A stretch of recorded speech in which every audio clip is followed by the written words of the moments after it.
Doctor Padmasinh Patil साहेबांचं वजन महाराष्ट्रामध्ये एवढ्या झपाट्यानं वाढत होतं. मुख्यमंत्री पदाला इच्छुक असलेले काँग्रेसमधील किंवा इतर पक्षातील अनेक ज्येष्ठ मंडळी त्यांना डॉक्टर पद्मसिंह पाटलाच्या कार्याची भीती वाटत होती आणि ह्या माणसापासून आपल्या राजकारणाला निश्चितपणे धोका आहे. ही डॉक्टर पद्मसिंह पाटील साहेबांना बदनाम करण्याची आयती संधी पवनराजेच्या हत्येच्या निमित्तानं चालून आली. पवनराजेचे पुत्र ओमराजे आणि जयराजे यांच्याही डोक्यात विरोधकांनी अशा प्रकारचं विष पेरलं. केंद्र सरकारचे काही राजकीय भावले म्हणून तपास यंत्रणा काम करत होत्या आणि त्या तपास यंत्रणेला सीबीआयच्या माध्यमातून त्यांनी डॉक्टर पद्मसिंह पाटलावर सीबीआयला मॅनेज करून डॉक्टर पद्मसिंह पाटलाला खोटे आरोप करून डॉक्टर पद्मसिंह पाटलाला आरोपी करण्यात आलं. नमस्कार, story.com व्हिडिओमध्ये तुम्हा सर्वांचं स्वागत. आपल्याला सर्वांनाच माहित आहे की काल संजय राऊत आणि उद्धव ठाकरे यांची धाराशिवमध्ये सभा झाली आणि या सभेमध्ये संजय राऊत नेहमीप्रमाणे मीडियाचं लक्ष आपल्याकडे वेधून घेतलं. त्यांनी या सभेमध्ये एक मोठा आरोप केला आहे की पवनराजेंच्या हत्याकांडामध्ये त्यांना काहीतरी वेगळंच असं वाटतंय. याच बाबतीत बोलण्यासाठी आपल्या सोबत आहेत तेरणा सहकारी साखर कारखान्याचे माजी chairman Suresh Deshmukh sir. Sir, खूप खूप स्वागत तुमचं story.com मध्ये. सर, काल संजय राऊत यांनी खूप मोठा गोष्ट केली, ते म्हणजे पवनराजेच्या हत्याकांडाबद्दल त्यांना काहीतरी वेगळंच असं वाटतंय. पवनराजेच्या हत्याकांडाला आता 20 वर्ष 22 वर्ष झाली. पवनराजे आणि आम्ही डॉक्टर पद्मसिंह पाटील साहेबांचेच कार्यकर्ते म्हणून काम करत होतो. डॉक्टर साहेबांचा अतिशय विश्वासू कार्यकर्ते मी होते आणि पवनराजे पण होते. पण पुढे चालून काही राजकीय घडामोडी अशा घडत गेल्या. बँकेतल्या काही व्यवहारामुळे पवनराजेंना दोषी धरण्यात आलं. त्याच्यामुळे साहेबांचा आणि त्यांच्यामध्ये दुरावा निर्माण झाला आणि हा दुरावा निर्माण करण्यासाठी की अनेक विरोधी शक्ती कामास लागलेल्या होत्या.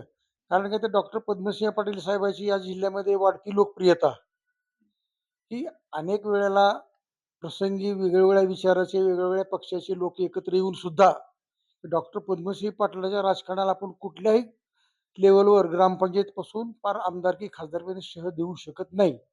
मग ह्या माणसाला सतत लढाई करून पराभव स्वीकारण्यापेक्षा ह्या माणसाला कुठेतरी चारित्र्याला ह्या माणसाचा डाग लावला गेला पाहिजे.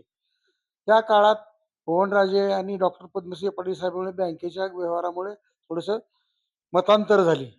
वैरभाव निर्माण करण्यासाठी विरोधी मंडळी ते तयारच होती. त्यांनी पवनराजेच्या मनात काय विष पेरलं काय आम्हाला माहित नाही. पण पवनराजेंनी डॉक्टर पद्मसिंह पाटील साहेबांमध्ये अतिशय दुरावा निर्माण झाला. वास्तविक पाहता डॉक्टर साहेब हे अतिशय कुटुंबवत्सल, निधड्या छातीचा, प्रामाणिक मनाचा, मोकळ्या मनाचा, दिलखुलास माणूस आहे.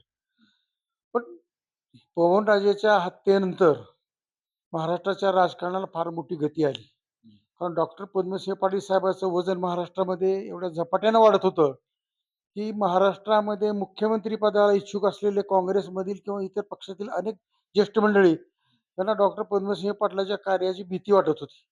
हा माणूस उद्या 100% मुख्यमंत्री पदाचा दावेदार आहे आणि ह्या माणसापासून आपल्या राजकारणाला निश्चितपणे धोका आहे. म्हणून त्या माणसाली ही डॉक्टर पद्मसिंह पाटील साहेबांना बदनाम करण्याची आयती संधी पवनराजेच्या हत्येच्या निमित्तानं चालून आली आणि तशा प्रकारची वास्तविक पाहता साहेबावर केसच 3-4 वर्षांच्या तपासानंतर डॉक्टर पद्मसिंह पाटलावर गुन्हा नोंद झाला. त्याचं कारण काय? पवनराजेचे पुत्र ओमराजे आणि जयराजे यांच्याही डोक्यात विरोधकांनी अशा प्रकारचं विष पेरलं की डॉक्टर साहेब आणि पवनराजे तर राजकीयदृष्ट्या विरोधक झालेच होते. पण पवनराजेचं वाढतं वर्चस्व पद्मसिंह पाटलाला खुपत होतं म्हणून डॉक्टर पद्मसिंह पाटलांनीच हा कट घडवून आणला असावा. अशा प्रकारचं विष पेरण्यात एक महाराष्ट्रातील ज्येष्ठ मंडळी की डॉक्टर पद्मसिंह पाटलांच्या राजकारणाला शह देऊ इच्छित होती आणि त्यांच्या हातामध्ये केंद्र सरकारचे काही राजकीय भावले म्हणून तपास यंत्रणा काम करत होत्या आणि त्या तपास यंत्रणेला सीबीआयच्या माध्यमातून त्यांनी डॉक्टर पद्मसिंह पाटलावर सीबीआयला मॅनेज करून डॉक्टर पद्मसिंह पाटलाला खोटे आरोप करून डॉक्टर पद्मसिंह पाटलाला आरोपी करण्यात आलं. डॉक्टर पद्मसिंह पाटलाला आरोपी केल्यानंतर केस अनेक वर्ष चालली.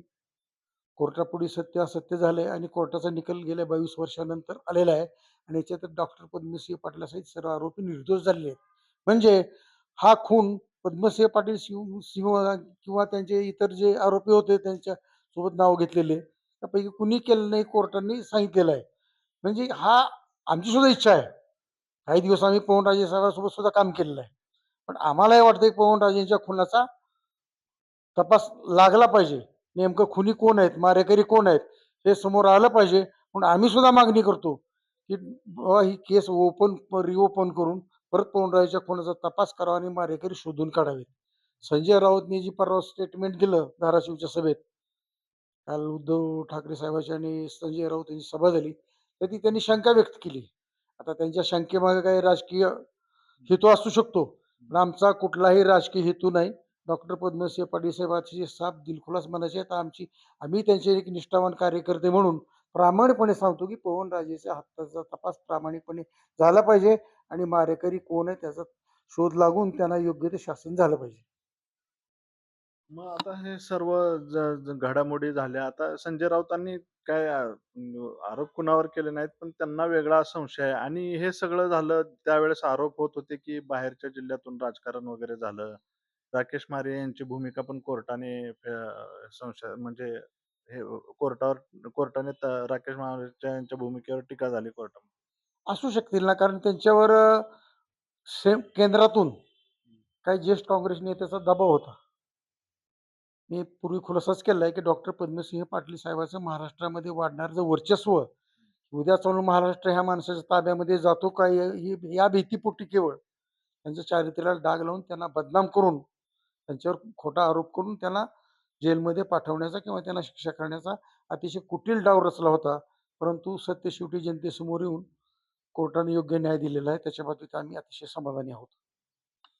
हे होते सुरेश देशमुख साहेब. त्यांनी आणखीन काही बऱ्याच गोष्टी जुन्या वगैरे त्यांनी उलगडून सांगितल्या आहेत. कॅमेरामॅन दीपक सोळंकेसह मी प्रकाश पाटील, story.com धाराशिव.